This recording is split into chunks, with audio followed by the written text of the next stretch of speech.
Leitura do livro A História de um Anjo, A Vida nos Mundos Invisíveis, de Roger Bottini Paranhos. Obra mediúnica orientada pelo Espírito Hermes. Sexta edição, 2007, Editora do Conhecimento. Capítulo 12. Almas em recuperação. Todos da caravana aguardavam ansiosos o retorno de Gabriel, que foi o último a chegar da zona central do Império dos Dragões do Mal. Alguns haviam ficado no posto de atendimento, mas a maioria já havia retornado ao hospital intermediário, por recomendação do próprio Gabriel. Os irmãos resgatados não deveriam ficar na cidade infernal, porque poderiam sofrer os ataques dos espíritos escravizadores. Acreditava eu que os problemas já estavam resolvidos. Bastava apenas resgatar os irmãos e interná-los no hospital. Mas a coisa não era assim tão simples. Ao libertarem-se das influências negativas, os irmãos resgatados sofreram as mais diversas impressões do novo ambiente. Alguns encaravam a nova situação com paz e um sentimento de gratidão. Outros, confusos pelo longo período de encarceramento naquela região, choravam e gritavam desesperadamente. Estranha angústia os arrasava. As fortes dores pelo corpo também eram um problema sério. Parecia que estavam em um hospital para atendimento de emergências. Os trabalhadores do Senhor corriam de um lado para o outro para normalizar a situação. Víamos Gabriel e os outros locomoverem-se freneticamente de um lado ao outro dos amplos salões para prestar atendimento aos pacientes. Danúbio atendia aos casos mais sérios de desfiguração física dos corpos.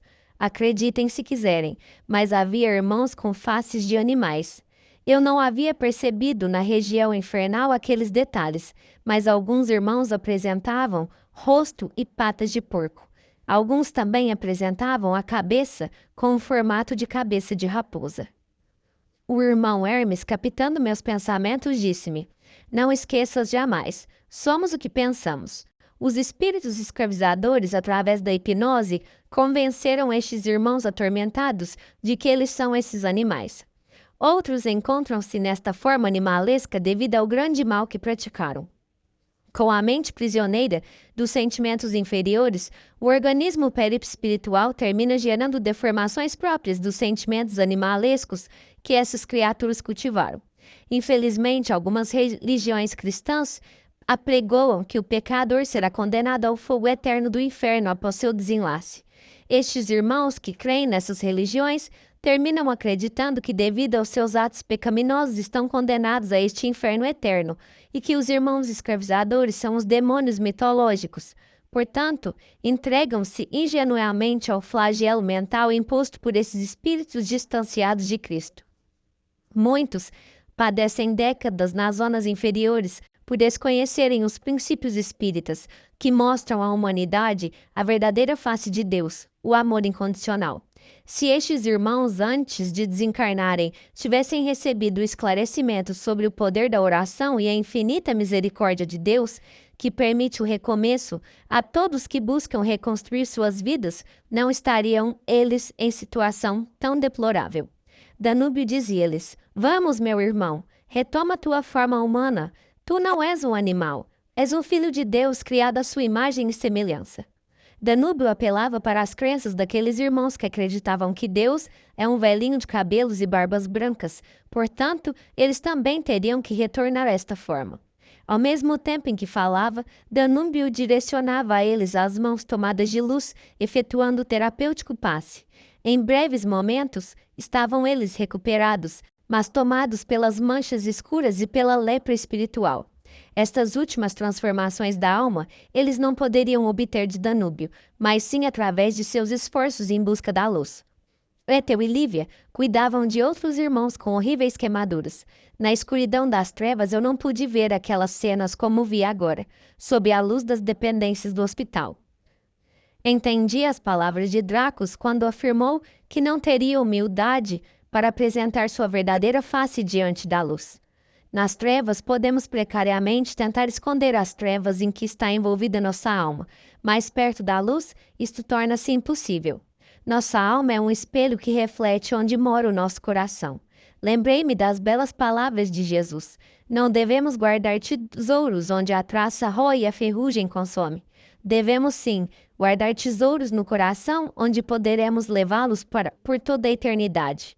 As doces irmãs efetuavam passes sobre os corpos dilacerados pelo fogo gerado pelas próprias consciências daqueles irmãos. Ao contato da luz com os corpos sofridos, observamos a sublime transformação. O gemido de alívio trazia a todos a satisfação de sentir que, pelo menos naquele instante, os irmãos sentiriam um pouco de paz. Aquela cena fez-me lembrar das vezes em que queimamos levemente o dedo em uma panela e logo após colocamos a mão na água, trazendo-nos abençoado alívio. Agora imaginem aqueles irmãos completamente queimados. Que alívio não estariam recebendo! Alguns irmãos, após atendidos, eram colocados em câmaras energéticas onde encontravam um sono imediato. Olhei para um desses irmãos no momento em que ele estava sendo colocado nessas câmaras. Após fechado o compartimento, pude ouvir suas últimas palavras antes do sono. Obrigado, meu Deus. Obrigado, Jesus. Apesar do rosto queimado e em carne viva, expressava um semblante de paz e alegria com um leve sorriso nos lábios. Os pacientes eram ligados a equipamentos que não cabe a nós aqui narrar, mas que em um futuro próximo, quando da reencarnação em massa de espíritos elevados na Terra, trarão um grande avanço para a medicina no plano material. Casimiro, Alfredo e Dionísio, agora distanciados de Gabriel, trabalhavam euforicamente demonstrando a grandeza de seus corações. Não se preocupavam com a tarefa a realizar. Poderia ser desde a coordenação de determinado grupo de atendentes até a remoção dos miasmas que eram retirados dos centros de forças dos corpos dos pacientes. Demonstravam em si a verdadeira face dos espíritos que já encontraram Jesus, a humildade. Após os atendimentos mais urgentes, Gabriel aproximou-se da maca em que repousava Joahabe. O verdugo mantinha-se sereno e meditativo. O seu pensamento encontrava-se longe, apesar das dores que também o incomodavam o convocarem constantemente à realidade. O anjo de Deus colocou sua mão sobre a testa de Joahabe. O ex-verdugo voltou de seu passeio mental e olhou para Gabriel com os olhos rasos de lágrimas. Gabriel era a própria manifestação da perfeição naquele recinto. Alma liberta dos ciclos reencarnatórios da Terra e portador de elevada luz interior. O anjo contagiava a todos com uma sensação de paz e amor. Joahabe olhou para todo o seu corpo, após olhou para Gabriel e disse: Tenho muito a caminhar para chegar até ti, não é, irmão? Gabriel transmitiu-lhe profundo amor através do olhar e disse-lhe: Todos nós, irmão, temos muito a caminhar. A vida é infinita, assim como a busca da perfeição. Quando acreditamos estar no auge do domínio de toda a ciência e toda a sabedoria, concluímos que nada sabemos, devido à imensidão da vida criada por Deus em todo o universo. O sábio filósofo Sócrates já dizia há séculos atrás: quanto mais sei que nada sei. Sim, disse Joahabe. Eu acreditava ser dono da verdade, tanto no aspecto científico como no religioso. Agora vejo como são miseráveis as minhas crenças e como meu orgulho e minha prepotência custaram-me caro. Vê meu corpo. Olhamos eu e Hermes para o corpo de Joahabe. Gabriel mantinha-se sereno, com os olhos voltados para as mãos encarquilhadas do paciente, que ele estava segurando em sinal de afeto. O corpo do infeliz irmão era só deformações, manchas e feridas abertas. A lepra espiritual o envolvia da cabeça aos pés. Seus olhos, apesar de levemente recuperados, estavam vermelhos devido aos anos de trevas pelos quais passaram. Gabriel, então, quebrou o silêncio que reinou por alguns segundos. Bom, vamos então tirar estas roupas sujas que agora fazem parte do teu passado. Colocaremos uma roupa branca que será símbolo da nova intenção da tua alma. O emissário de Deus já estava colocando as mãos nas vestes de Joahabe quando este pegou-lhe a mão e pediu-lhe com a voz embargada: Não, não tires minha roupa. Não quero que vejas o estado de meu corpo por baixo dessas vestes. E mais, estas roupas estão coladas ao sangue coagulado de minhas feridas. Aquelas palavras doeram em meu coração. As roupas estavam mesmo cheias de sangue, coladas ao corpo de Joahabe. Imaginei a dor que resultaria a retirada daquelas roupas e Gabriel disse-lhe: Não temas, Confia em mim. Gabriel caminhou até uma cortina que dividia os leitos e fechou-a para que Joabe não fosse visto por ninguém a não ser ele, e claro, nós. O anjo de Deus fechou os olhos e realizou mais uma prece silenciosa com o punho fechado à altura dos olhos. Pediu calma ao pobre irmão e colocou a mão fechada sobre o peito do paciente. Ao abrir a sua mão mais uma vez, vimos aquela diamantina luz que iluminou todo o corpo do enfermo. Enquanto Joabe permanecia envolvido pela luz, Gabriel, rápida mas cuidadosamente, retirou as roupas do irmão, que sentiu algumas dores mais pequenas comparada à situação que presenciávamos. A luz serviu como anestesia para a intervenção necessária. Com o corpo nu, compreendemos a extensão da tragédia do irmão. Ah, se os encarnados na Terra imaginassem as consequências espirituais de seus atos inferiores. Eram muitas chagas que estavam tomadas por miasmas. Havia feridas por todo o corpo do infeliz irmão. Por baixo das roupas, a situação era crítica. Gabriel, sem demonstrar afetação alguma, pegou um pano sobre um carrinho de instrumentação médica e começou a limpar o corpo de Joabe. Enquanto conversava com ele, descontraidamente. Notei que o pano irradiava uma luz terapêutica ao passar pelo corpo do irmão. Será que era o pano ou a mão de Gabriel? Não sei e nem quis perguntar para o irmão Hermes. Achei completamente irrelevante aquela pergunta naquele momento. Após o término da limpeza, Gabriel utilizou o poder que todos temos em menor ou maior grau, o poder da bênção, do passe, como chamam os espíritas. Joabe fechou os olhos para receber a energia de quintessência gerada pelo anjo. Eu pude perceber a satisfação que ele sentia naquele momento. Logo após, ele vestiu um camisolão do hospital que contrastou com seu precário estado espiritual, mas estava ele agora bem melhor. Gabriel, terminado o atendimento, sentou ao pé da maca e disse a Joabe: "Não te sentes bem melhor?" "Sim", disse Joabe, "mas agora eu preciso lavar a minha alma. Como fazer, irmão?" "Irás trabalhar junto com uma equipe que socorre recém-desencarnados nas zonas inferiores. Não será no Império dos Dragões do Mal, nem em nenhuma outra região do Brasil. Será na região astral da Argentina. Lá tu ficarás estudando e trabalhando para a tua própria recuperação, até eu ir lá te buscar para a tua futura reencarnação. E não te esqueças, estamos passando pelo período de final dos tempos. Será a tua última chance para conquistar o direito de ficar aqui na terra entre os da direita do Cristo." Com os olhos rasos de lágrimas e com uma voz baixa e humilde, Joabe perguntou: "Tenho ainda alguma chance de não ser exilado?" "Nada é impossível para Deus. Se somos filhos de Deus, então nada é impossível também para nós.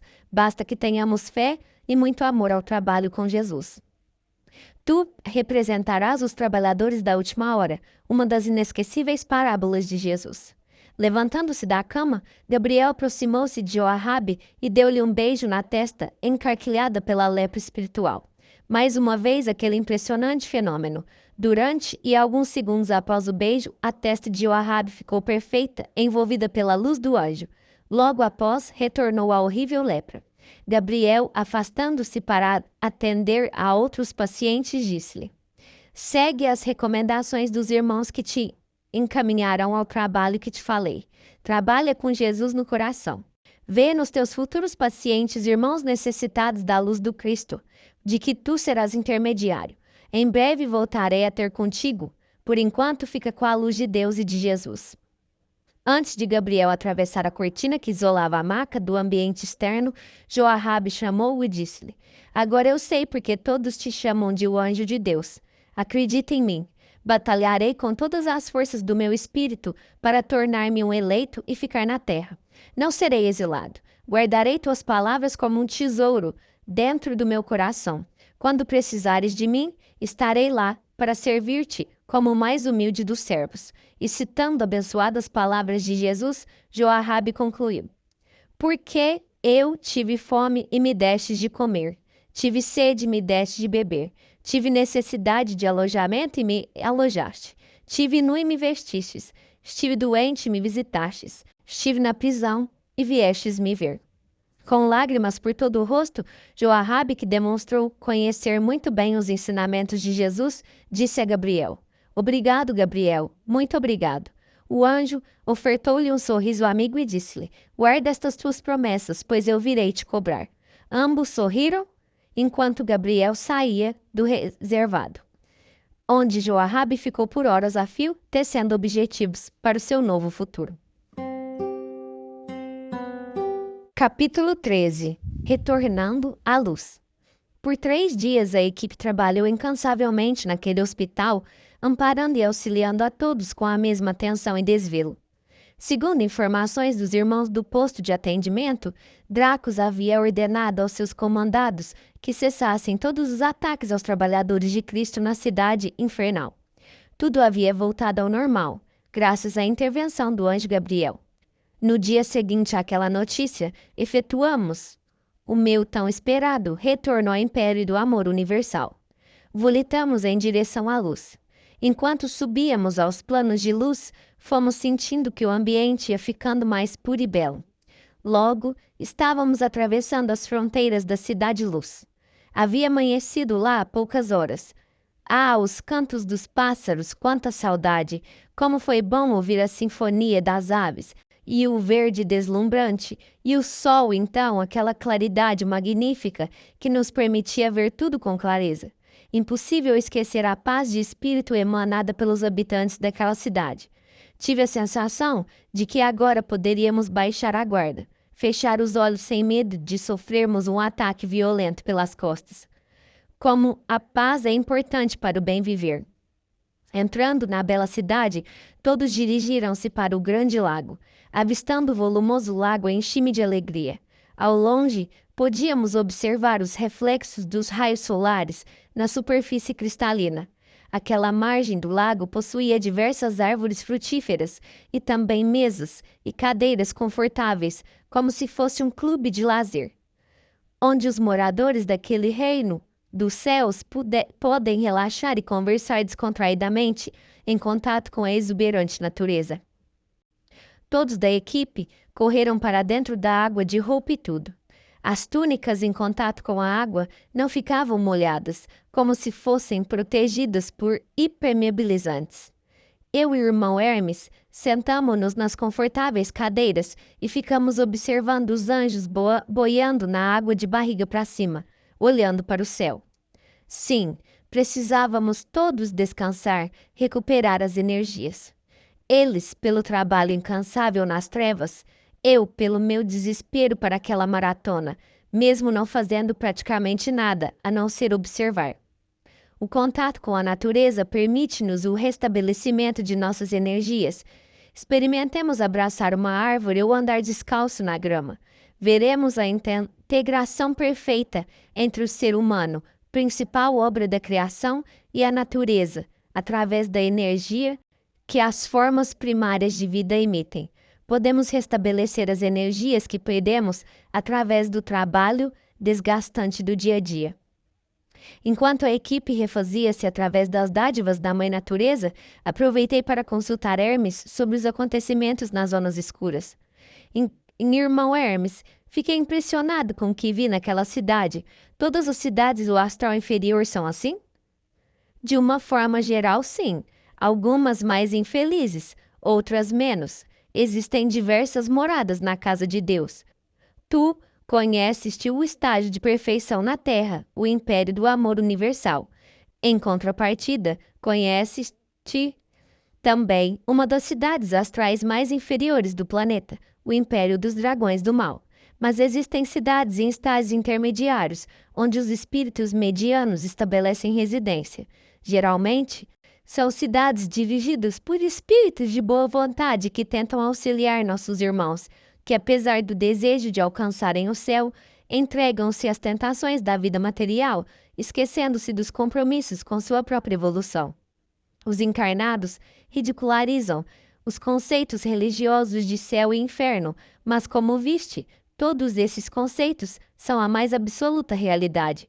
As religiões do plano material, com exceção da doutrina espírita, é que ainda usam um vocabulário antiquado para descrever o mundo espiritual. Enquanto conversávamos, Gabriel e seus amigos brincavam dentro da água, nadando e brincando de pegar. Observando aquela atitude bem descontraída do grupo, perguntei ao solícito amigo: como eles conseguem ter tanta alegria depois do que vimos e vivenciamos? Eu estou até agora chocado com as horríveis cenas que presenciamos. Roger, não se esqueça que eles são espíritos que já alcançaram alto grau de entendimento sobre os mecanismos da evolução espiritual. Eles sabem que aquelas situações que presenciamos, apesar de tristes, são temporárias, durarão apenas alguns anos, décadas ou séculos. Se nós fôssemos ficar tristes por toda a infelicidade da vida, jamais esboçaríamos um sorriso, porque um grande número de irmãos nossos neste planeta estão atolados em um mar de lama.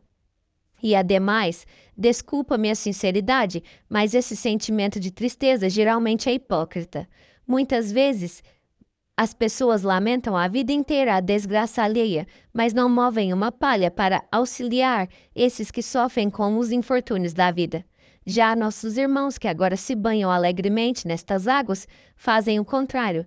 Nada lamentam da desgraça alheia, mas trabalham incessantemente para auxiliá-los.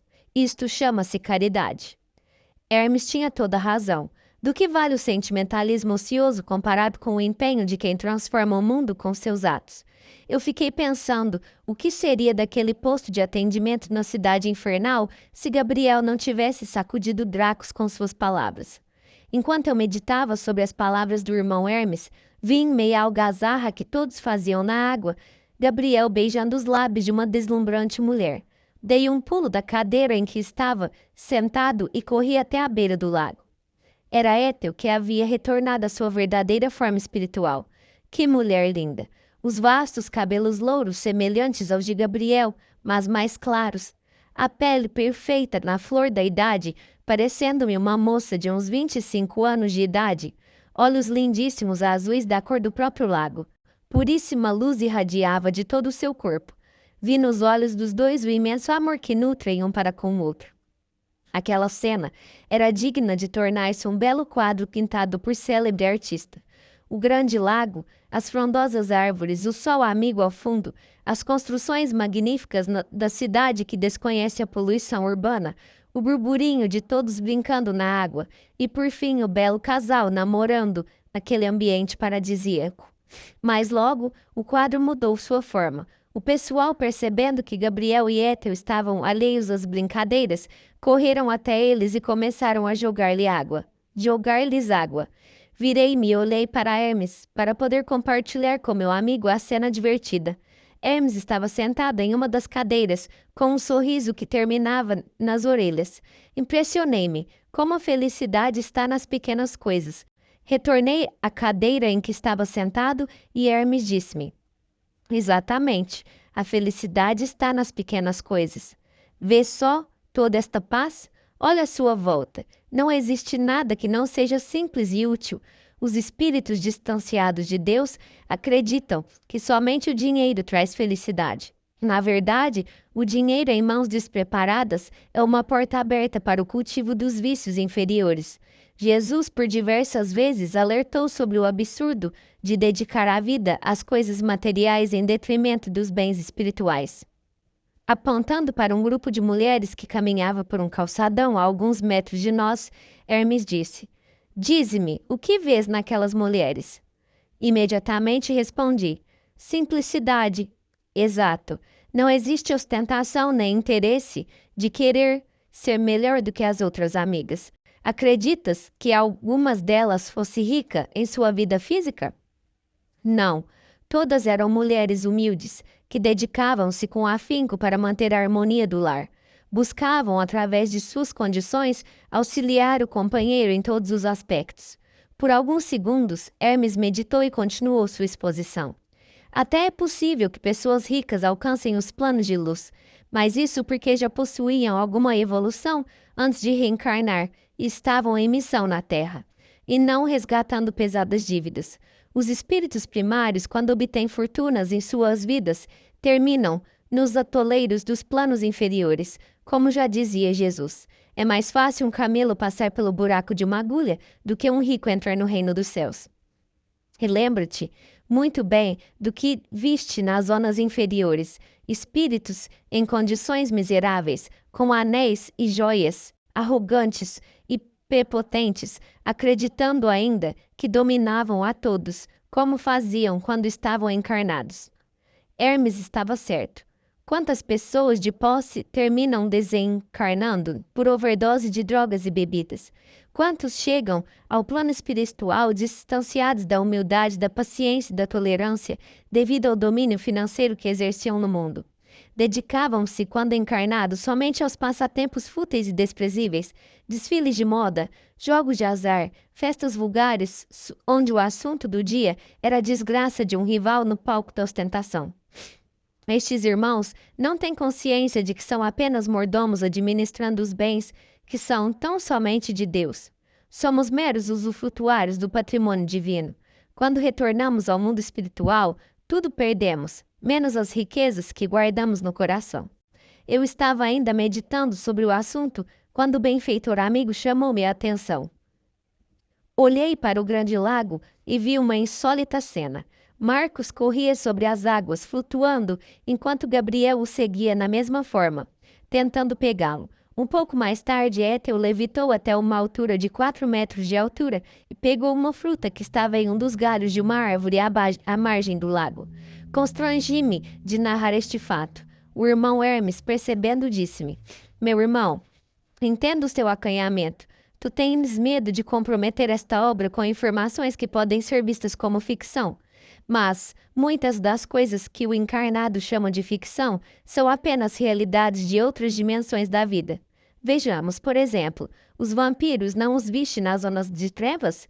O que eram aqueles irmãos sugando as energias de suas vítimas?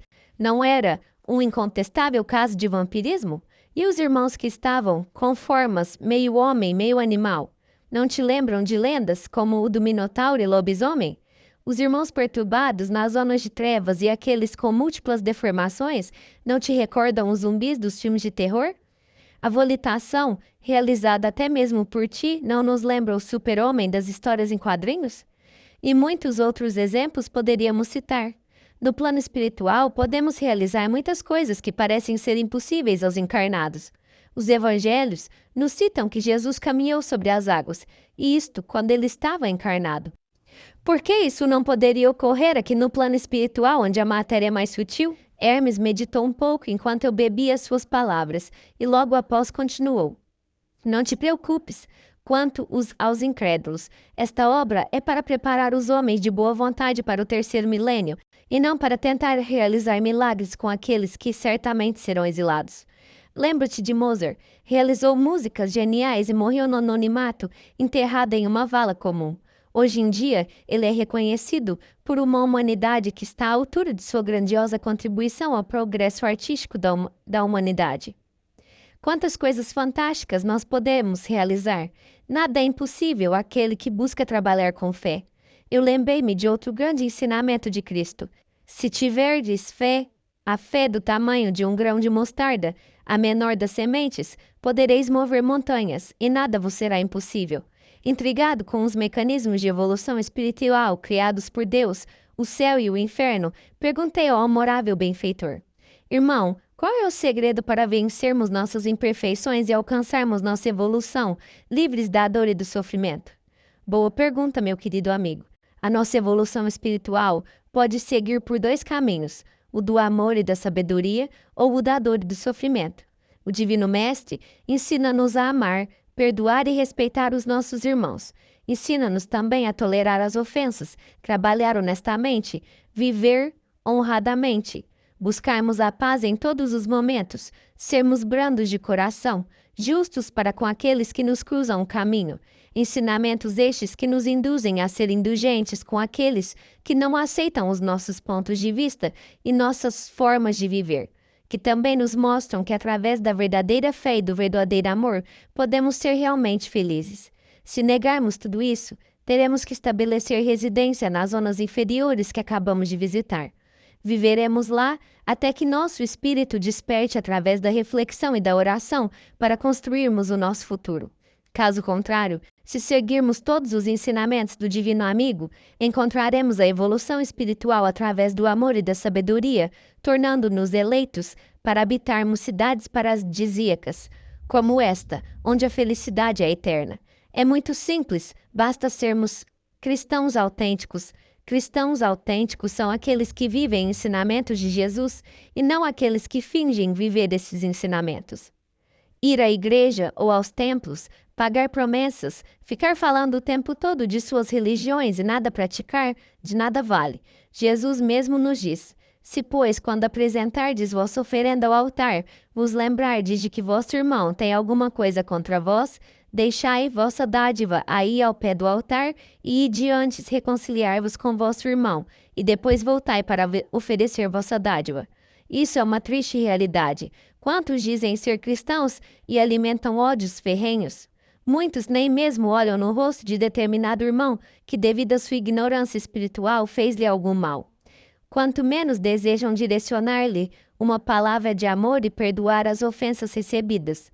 Repito, de nada vale dedicar-se fervorosamente a uma religião e ao mesmo tempo desprezar os seus semelhantes. Como diria Jesus, sepulcros caiados, belos por fora, mas podres por dentro. Agradeci a Deus por aquelas palavras do sábio irmão e fiquei feliz pela oportunidade de que o Pai estava me dando, de poder participar de tão bela obra que tem a finalidade básica de educar o espírito encarnado para as verdades espirituais. Roger, continuou o nobre amigo, não esqueçamos também que para alcançar o reino dos céus, ou seja, os planos espirituais de luz, devemos cultivar a pureza de sentimentos. Devemos ser transparentes como estas águas cristalinas à nossa frente, que nos enchem os olhos de paz e alegria. A Deus ninguém engana, pois Ele mora dentro do nosso próprio coração. Jesus já nos dizia: vós sois deuses, ou seja, somos uma centelha divina, parte do Criador. O seu imenso amor é tão ilimitado que nos permite viver dentro de seu augusto ser. Portanto, nada podemos esconder àquele que vive dentro de nós.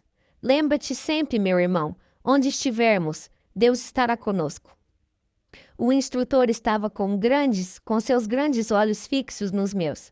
Senti o grande amor que ele doava a meu coração. Nos seus olhos, eu vi a dedicação de um pai para com a educação de um filho. Mais uma vez, uma lágrima escapuliu de meus envergonhados olhos. Lembrei-me, então, do maravilhoso poema Pegadas na Areia, de autor desconhecido. Provavelmente um anjo que compadeceu-se de nossas dificuldades diárias na jornada da vida trouxe-nos um bálsamo de luz nas mãos do Senhor. Vamos transcrevê-lo abaixo.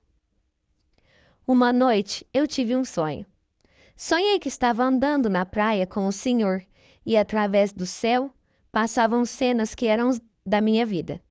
Para cada cena que passava, percebi que eram deixados 2 pares de pegada na areia.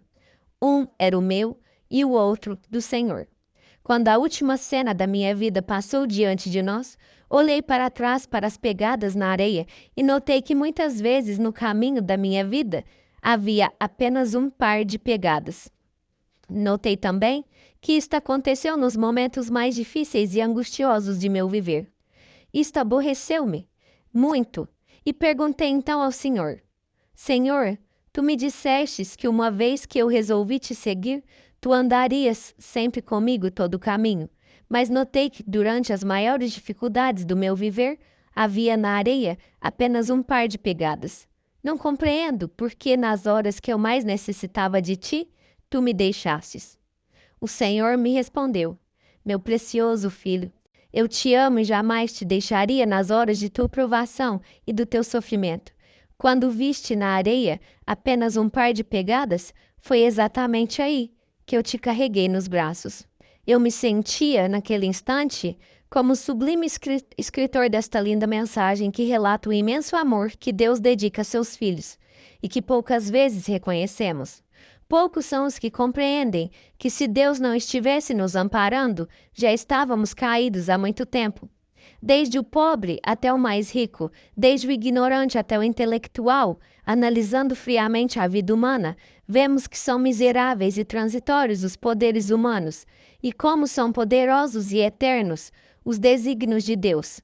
De um instante a outro, o Pai pode nos dar ou tirar aquilo que é a alegria de nossas vidas.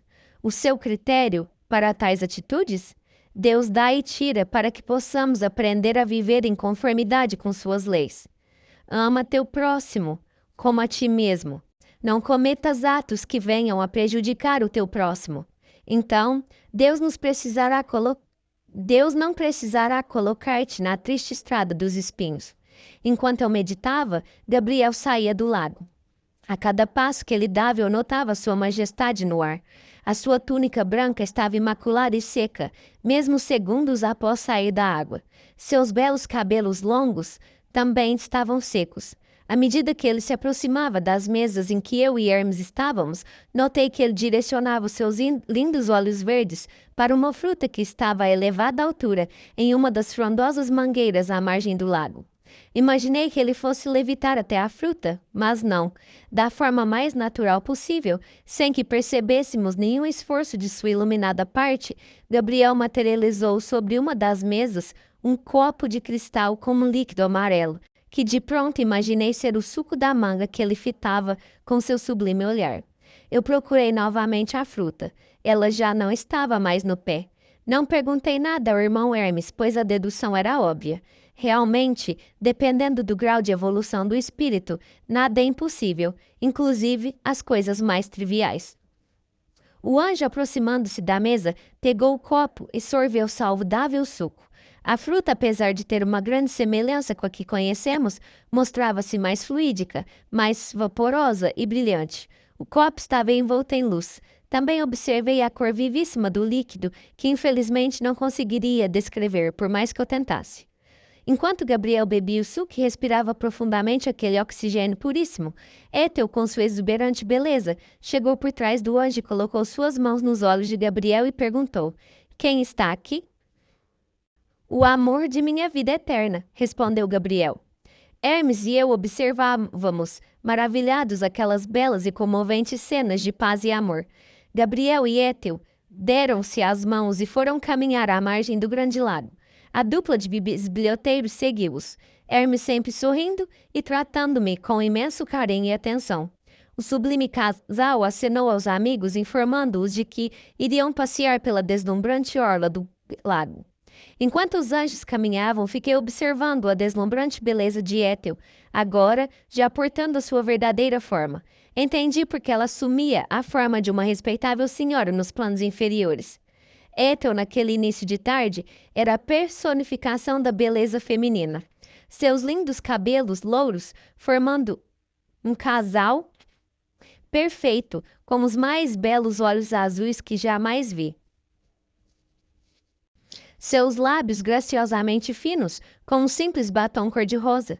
Ao sublime movimento de seus encantadores lábios, pude ouvir a sua melodiosa voz, alegrada com os risos do jovem casal.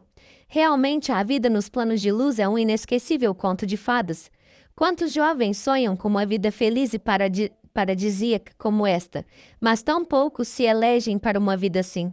A maioria prefere descer as vibrações inferiores da vida e terminam obtendo para o futuro o passaporte para cidades astrais como o Império dos Dragões do Mal.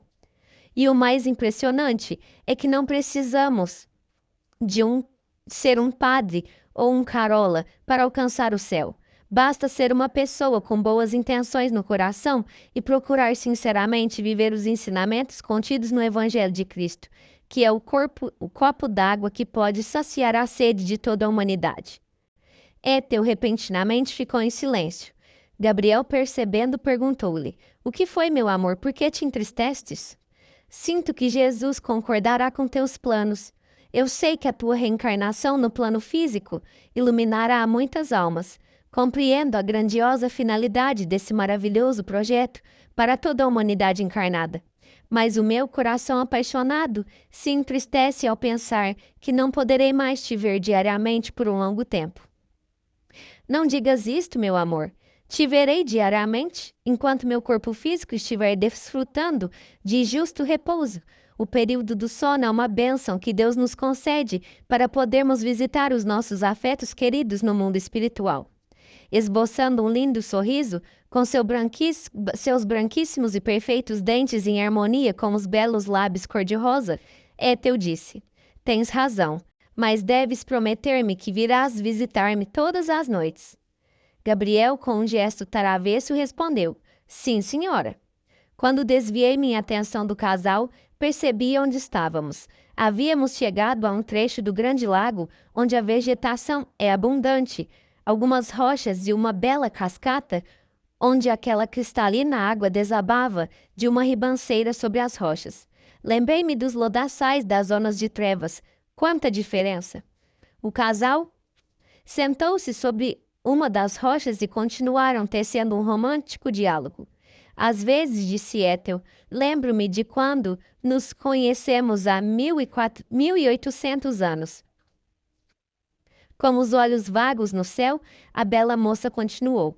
Lembro-me como se fosse hoje. Jamais esquecerei o teu primeiro olhar para mim e as tuas palavras. Obrigado, meu Deus, por permitir-me receber tão belo olhar. Ambos riram e Gabriel pousou seus serenos olhos nos de Ethel e disse: Obrigado, meu Deus, por permitir-me receber tão belo olhar por toda a minha infinita existência. Obrigado, meu Pai, por dar-nos a vida eterna, onde nada jamais acabará. Obrigado, meu Senhor, por poder amar por todo sempre esta linda irmã que faz parte do meu coração. Obrigado por sentir esta força, que é o amor que nos leva às lágrimas de felicidade. Gabriel estava sendo levado às lágrimas de felicidade.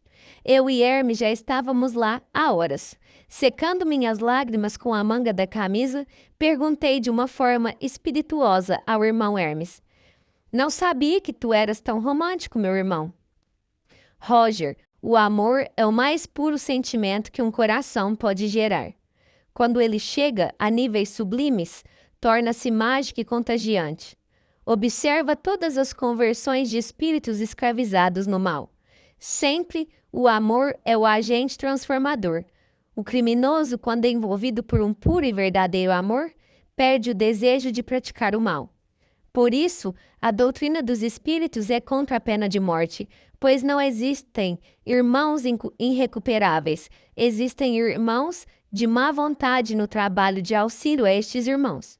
Ademais, a morte é apenas uma mudança de plano.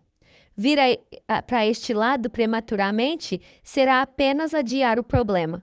E ai daquele que for o responsável por uma morte que não está nos planos de Deus. Enquanto falávamos, o casal continuava a conversa, abraçados sobre a rocha. Sim, disse Gabriel, lembro-me daquele tempo. Estávamos resgatando nossas últimas dívidas por erros passados. Foi uma vida muito bonita de amor e de paz. Tenho saudades da Europa daqueles tempos, principalmente da Escócia. É impressionante, continuou Gabriel, quantos anos se passaram e muitos daqueles com quem convivemos ainda continuam sofrendo por cometer os mesmos erros. Tens razão, Gabriel, mas estamos sempre atentos para cumprir a vontade de Deus e do nobre irmão Jesus. Quando for o momento, lá estaremos para resgatar os irmãos escravizados pelas sombras. Gabriel refletiu um pouco sobre a dor do mundo e disse: Entendes, então, o motivo do meu desejo de descer ao mundo dos homens? O momento é chegado. O grande exílio está próximo. Sei que poucos encarnados ficarão na Terra para o terceiro milênio, mas sinto que devo tentar auxiliar de alguma forma a humanidade encarnada. Eu preciso ir aos encarnados para acordá-los e lembrá-los de que a vida espiritual não é algo fictício, que alguns dizem aceitar para não serem chamados de ateus. Na verdade, atualmente, pouquíssimos irmãos que estão na carne creem na vida espiritual. Isto não seria problema se tivessem uma vida digna, mas pelo contrário, cada vez mais se afogam nos conceitos depravados da era moderna. Ethel ouvia Gabriel com imenso amor a cada palavra do anjo de Deus. Após suas últimas colocações, ele silenciou, como se estivesse sentindo algo imponderável para nós outros. Ethel perguntou a Gabriel o que estava acontecendo e ele respondeu: Jesus está aqui. Ele chegou. Posso sentir sua augusta presença.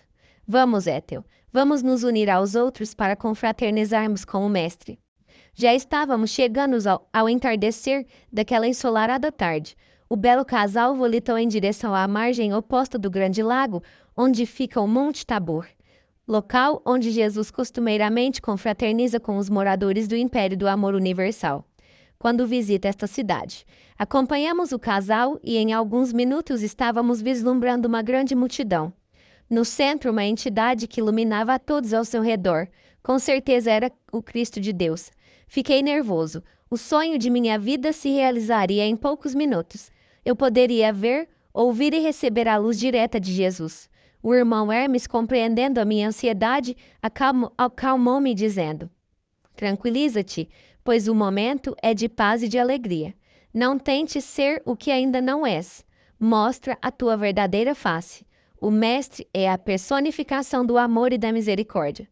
Abre o teu coração a Ele, com sinceridade, e receberás o amplexo de luz mais maravilhoso de toda sua vida. Terminamos esses capítulos com a bênção de Deus e do Mestre Jesus. Nos encontramos nos próximos capítulos. Abraços de luz.